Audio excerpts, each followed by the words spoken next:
Yo guys, what's up guys? Ito ang episode 3 ng ating vlog mula sa Bulacan hanggang Cagayan. Ito mga kaidol, andito tayo sa may bandang Muñoz.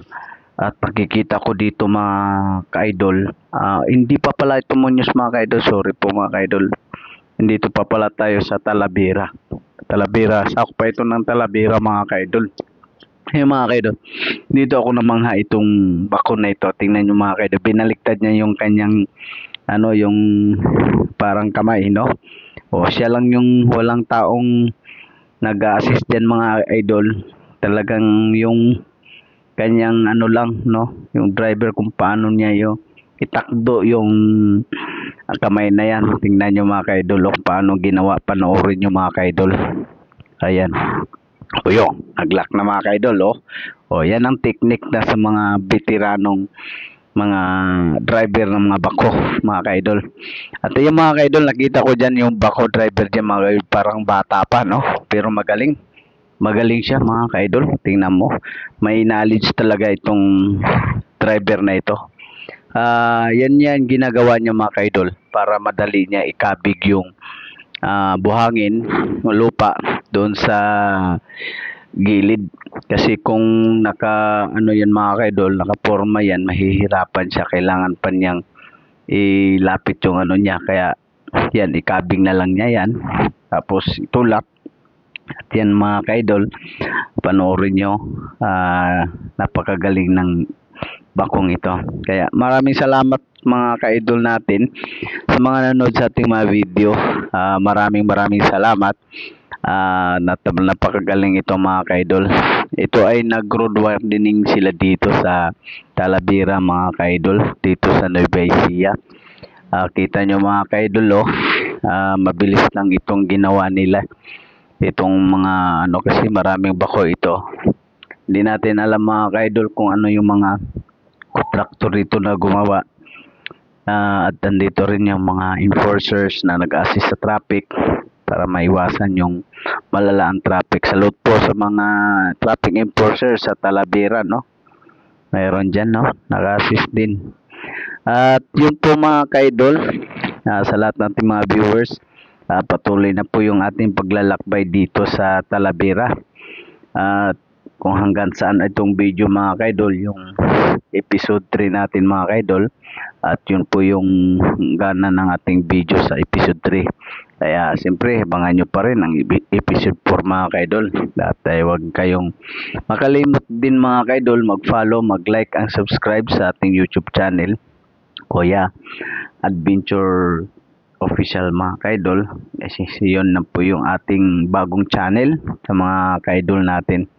At sa lahat po natin mga nanonood, shout out po sa lahat ating mga viewers, followers, lalo na sa ating mga kababayan natin, patuloy nanonood, lalo na sa ating page natin sa Renz TV Official, sa lahat ating mga kaibigan, kamag-anak, at sa ating mga friends sa iba't ibang dako ng daigdig ng ating mundo. Kahit sino man kayo dyan, maraming salamat sa inyong lahat sa patuloy niyong pagsubaybay. At yung mga kaidol, makita niyo napakagandang lugar itong dinadaanan natin. Malapit na pala tayo sa boundary ng Muñoz ng Nueva Ecija. Ito ay sakop ng Nueva Ecija mga kaidol. Parang ito ay malapit-lapit na tayo sa Muñoz, pero sakop pa rin ito ng Talavera. Sa lahat ating mga kababayan natin dito sa Nueva Ecija, shoutout po sa inyong lahat. God bless po sa ating mga kababayan natin. Maraming salamat sa inyo dyan, lalo na sa ating mga kababayan natin na patuloy po nanonood sa ating mga video. Pasensya na po kayo mga kaidol na minsan hindi tayo makapag-upload ng mga video natin sa ating YouTube channel dahil nga busy po tayo mga ginagawa natin mga kaidol. At lalo na ngayon mga kaidol, marami tayong mga gawa. At ngayon mga kaidol, panoorin ninyo, marami ng palay dito na pwede nang aanihin. Bilis na talaga papala yung mga farmers dito sa Nueva Ecija. At mga ka-idol, kaya ako nag-vlog dito sa Nueva Ecija kasi napakagandang tanawin at lugar na ating makikita. Ang ganda pa ng daan, marami punong kahoy na makikita natin sa paligid. At kami mga ka-idol, bumabiyahe kami ngayon. Sa oras na ito ay ang oras natin alas 2:31. Iyon po yung oras ng ating video ngayon. At patuloy po ang ating paglalakbay papuntang Cagayan. At kami ay nagmumotor lang, kasama ko si Idol Nixon Mingming. At ngayon mga ka-idol, makita ninyo dyan may Buddha Dito na tayo sa may tulay mga ka-idol. At ito ang barangay. Ano ba itong makikita natin dito mga ka-idol? Welcome to Balok. Ito po ay Balok, Nueva Ecija. Susunod na po ito ang Muñoz mga ka-idol. Dito na tayo sa Balok, Nueva Ecija. Lumagpas na po tayo sa Talavera mga ka-idol, parang ganun na nga, nakikita natin. Pero mga ka-idol, tuloy-tuloy pa rin ang ating video, ating mga vlog dito, kasi gusto kong makita ang buong lugar na ito hanggat saan itong video na ito mga ka-idol. So huwag kayo mag-exit at suportahan ninyo. At sa mga hindi pa po nag-follow sa ating video natin, huwag kalimutan mag-follow, mag-like, mag-share sa ating video. Kasi alam niyo naman mga ka-idol, ito lang ating puhunan para mas maganahan naman tayo mag-video at magkumuha ng mga iba't ibang video sa lugar ng ating napupuntahan mga ka-idol. At sa oras na to mga ka-idol, matraffic dito sa lugar na ito. Dahil po mga ka-idol, parang mayroon yatang labasan ng mga estudyante na siguro ito mga ka-idol, hindi ba? Or mayroon bang aksidente dito, pero hindi natin alam mga ka-idol kung ano pong nangyari dito, At yun nga mga ka-idol, mayroon palang event dito sa kabilang may enforcer dito nag-aantay ng mga tumatawid, nagpamangalaga sa mga traffic, mga ilagasi sa mga traffic. Salute po sa inyong mga enforcer dyan sa Balok, Nueva Ecija, salute po sa inyo. At sa lahat nating mga viewers natin, patuloy po sumubaybay sa ating mga video. Ito mga ka-idol, may kabagalan po yung ating takbo ngayon dahil masunod-sunod po yung mga sasakyan, lalo na itong mga tricycle mga ka-idol. At paano pong maanuhan natin, makadaan tayo dito sa gilid mga ka-idol? Maraming nakaparada. Dalawa na nga yung dapat sana. Tuwin na sana ito. Ang problema mga ka-idol, marami naman pong nakaparada sa kabilang way. Kaya parang single way na lang ito. Kasi ginagawang parkingan ang isang kalye, Kaya mga ka-idol, at ay magagawa. Ganun talaga ang buhay ng mga motorista at sa ating mga iba't ibang lugar. Siyempre mga ka-idol, wala naman silang ibang mga parkingan kundi sa tabi ng kalsada. Itong mga tricycle mga ka-idol, dapat pinagbabawal ito sa mga national road, national highway. Lalo na ito Maharlika Highway, dapat bawal itong mga tricycle kasi ito ay isa sa mga nagbibigay ng mga traffic or anumang mga aksidente pa, kasi yung mga tricycle kasi mga ka-idol nagpapagitna pa, dalawa na nga yung way, ayaw pa nila dito sa gilid, gusto pa nila dito sa fast lane. Dapat yung mga tricycle mga ka-idol, mayroon naman isang lane, doon na sana kayo, huwag kayo dito sa fast lane kasi mabibilis po mga sasakyan dito sa fast lane, lalo sa mga motorsiklo or mga sasakyan dyan, mga service. Talaga mabibilis yan, lalo na bumabiyahe ng long ride yan. Talaga mabibilis ang takbo niyan, tapos bigla lang bumabalda itong mga tricycle at bigla lang humaharang dito sa daan. Talagang napakadelikado para sa mga motorista itong mga tricycle na dumadaan sa national highway.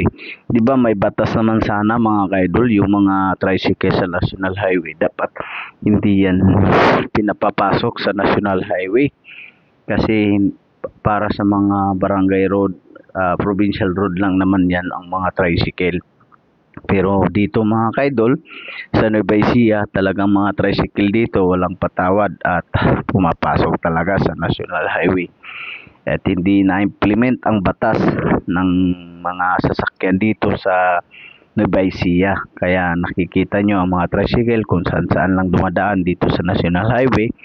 Kahit mga kaidol, mabibilis yung mga sasakyan. Kaya karamihan dito mga idol, nakakadaan kami na maraming na-aksidente, mga tricycle, involved talaga, motorsiklo or iba't ibang mga sasakyan na dumadaan. At isa sa mga source na aksidente itong mga tricycle kasi nga, siyempre mabagal sila, bigla lang gumitna. Ito mabilis yung mga service natin, mga sasakyan natin, no? Talagang tatamaan sila. Kung mga tanga-tangang driver, wala talaga mga kaidol. Ayun mga kaidol, maraming salamat na welcome to Muñoz na tayo mga kaidol. Ito ay papasok na naman tayo ng Muñoz. Ayan, no? Science to City Muñoz mga kaidol. At ngayon mga kaidol, nandito na tayo sa Muñoz ng Nueva Ecija. At ngayon maglalakbay tayo mga kaidol dito sa lugar ng Muñoz at ipapakita natin mga kaidol kung hanggang saan itong video natin dito sa Muñoz. Kaya para makita nyo mga kaidol kung ano po ang mayroon dito. Kaya ano pa ang inaantay natin mga kaidol, panoorin mo na ang video ito para malaman ninyo mga kaidol kung ano ang makikita nyo dito. Kasi siyempre mga kaidol, at kung itong video ito mga kaidol na ginagawa natin, at ito ay bunga lang ito sa mga biyahe natin at sinusubukan natin mag-vlog. At alam naman natin mga kaidol, hindi naman talaga tayo vlogger, no? At ito ay para lamang sa achievement ng ating mga biyahe natin. Nagkaroon tayo ng recording video para pagdating ng panahon mga kaidol, mayroon tayong alaala mga daan ng ating napatutunguhan. Lalo na dito sa Muñoz mga kaidol, minsan lang tayo dumadaan sa ganitong oras at maganda ang panahon. At ito isa sa mga dahilan kaya ako kumukuha ng video dito sa lugar ng Muñoz mga kaidol. At dito na nga tayo dumaan sa gilid mga kaidol kasi alanganin doon tayo sa kabila kasi maraming mga mabibilis na sasakyan. Kaya dito muna tayo sa gilid mga kaidol. At ito naman tricycle mga kaidol, sumalubong naman din sa atin. Kaya wala rin tayo mahanod mga kaidol. Kailangan umiwas mga kaidol para iwas na rin po sa aksidente sa ating mga kapwa motorista. Kaya kung tayo mga kaidol dito sa kalsada, dapat marunong tayo mapagbigay at marunong tayo umaunawa sa kapwa nating motorista. Talagang ganun talaga mga kaidol, kasama yan sa ating pagbiyahe. Yung mga ganyang mga bagay na hindi natin control ang mga manubila ng mga kapwa nating motorista. Kaya kailangan defensive po tayo driver. Kailangan mga idol, advance po tayo lagi at laging alerto. Kasi ang pagmamaneho ng motor mga kaidol, kailangan natin alerto. Parang security mga kaidol ba? Mas malala pa sa security kasi alam mo pa mga kaidol, ang pagmamaneho hindi lang po sa isang lugar at isang bagay ang inyong makikiramdaman. Bawat kalbila, kanan, harap, likod, kailangan mong pakikiramdaman kasi hindi mo alam kung ano ang magiging sitwasyon mo sa paglalakbay mo. Minsan mga kaidol, maraming mga aso na tumatawid, pusa, or mga bagay na pwedeng ma-aksidente sa'yo. Kaya kailangan advance at lagi kang alerto sa mga bagay na habang kayo bumabiyahe mga kaidol. At huwag masyadong kumpante at iwasan pa tulog-tulog sa pagmamaniho mga kaidol. Kailangan pag nagmaniho tayo mga kaidol, dapat tayo ay agresibo at malakas ang ating pangangatawan. At kailangan natin magpapalakas at umiwas sa mga pagkain na nakakaantok mga kaidol. Kailangan pag bumabiyahe ka mga kaidol, huwag masyadong maraming sa pagkain. At kailangan ka tubig ng tubig mga kaidol. Kasi isa yan sa mga papatanggal sa mga antok. At huwag maraming kain kasi ang pagkain mga kaidol, yan ang isa sa mga nagpapaantok sa biyahe. At huwag uminom ng mga nakakaantok mga kaidol. Kailangan uminom ka doon sa mga soft drinks nga nakakagising tulad yung Sting or ano pa mang Red Bull, yun mga kaidol, pwede mo inumin yan at pwede kang laging mayroong laman ng inyong bunganga tulad ng kindi or anumang mga kindi mga kaidol na pwede mong yungain para hindi ka maantok. Kaya kailangan mga kaidol, ganun talaga sa pagbiyahe, dapat laging ingat kasi hindi natin alam kung ano po ang nangyayari o mangyayari lamang pa lang sa ating pagbabiyahe. Ayun mga kaidol, nakikita tayo ng mga malalaking mga 10-wheelers na dumadaan dito sa lugar na ito kasi lahat talaga mga kaidol dinadaanan itong kalyeng ito. Kaya kailangan double ingat po talaga sa pagbiyahe mga kaidol kasi marami dito mga sasakyan na malalaki at yung mga iwasan yung mga kaidol yung mga 10-wheeler trailer kasi yan po ang mababagal na sasakyan dito na maraming mga karga lalo na paakyat ng Kaunlaran at papuntang Santa Fe. Naku po mga kaidol, marami doon ng mga 10-wheeler babagal kaya kailangan iwasan nyo po yung mga ganong mga sasakyan dahil may posibleng o ano pa mamaya natanggalan ng ano dyan mga kaidol ng tawag niya ng brake shoe, edi mas damay ka pa mga kaidol. At ngayon mga kaidol, nakita ninyo dito sa lugar na to mga kaidol at napakaganda itong lugar na ito mga kaidol. O tingnan nyo ang punong kahoy sa kabila, dapat ganito ang lagi ang mga highway mga kaidol na mayroong mga punong kahoy sa paligid para hindi mainit pag nagpabiyahe at malamig. Kaya napakalaking tulong ang mga kahoy sa tabi ng highway. Pero mga kaidol, may mga bagay talaga na walang forever kasi tinatanggal yan at pinapalakihan yung mga kalsada. Ang mga kahoy na sa gilid ng kalsada pinuputol kaya makikita nyo mga kaidol wala na mga puno sa tabi ng kalsada yung mga ibang dinadaanan natin dahil po nag-road widening sila ay pinuputol yung ibang mga kahoy, mga kasya pa mga kaidol, mahal ang mga kahoy na yan. Kaya isa sa mga dahilan mga kaidol na dapat pag-iingatan yung mga kahoy natin. Kaya sa mga kaidol natin, ako'y nagpapasalamat sa inyong lahat sa patuloy niyong pagsubaybay sa ating mga video, lalo na ngayon mga kaidol ay bumabiyahe tayo dito sa Nueva Ecija, Muñoz mga kaidol. At itong lugar na ito napakaganda, lalo na dito sa ibabaw mga punong kahoy at ilalim ng mga punong kahoy. At iyon mga kaidol ang nakikita natin dito sa Muñoz, Nueva Ecija mga kaidol. Sa lahat nating mga viewers at huwag nating kalimutan mag-follow, mag-like, mag-share sa ating video. Maraming salamat sa lahat ng mga tagbabay sa ating mga video natin. Lagi tayong mag-ingat sa ating mga paglalakbay mga kaidol.